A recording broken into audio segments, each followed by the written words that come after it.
Now Brent is tumbling to the lowest in almost 21 years as the global benchmark was sucked into the crash that sent WTI below zero for the first time in history. The plummet in crude prices is driving U.S. shale into full-on retreat, with operators halting new drilling and shutting old wells as well, moves that could cut output by 20%. Joining us from New York is Anne-Marie Horton. Anne-Marie, walk us through the moves this morning. Good morning, Matt. Well, I think as Citi projected, if you have storage filling up and we have more pressure on storage around the world, WTI, what we saw in WTI, Brent will follow. And that's what we're seeing this morning, with Brent under $20 a barrel, around $16 this morning.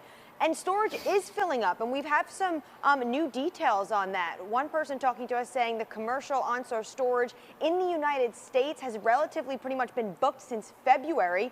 India, the world's third biggest consumer, their refineries have built up to storage 95%. And then in Europe, Vopak, it's the world's biggest independent oil storage company. They say it's pretty much all but run out.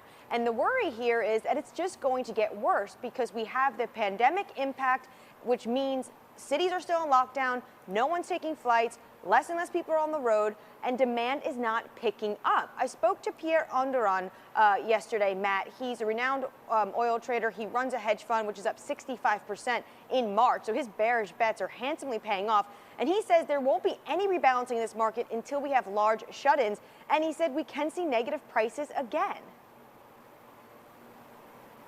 This rout is also impacting, of course, Anne-Marie, the U.S. shale producers. I think something like 50,000 jobs have already been lost. How are they handling the price crash? Yeah, jobs losses. We've already seen bankruptcies. 1 in 3 oil rigs are being retired, and we are already having shut-ins. And Matt, you mentioned earlier the fact that this could potentially mean U.S.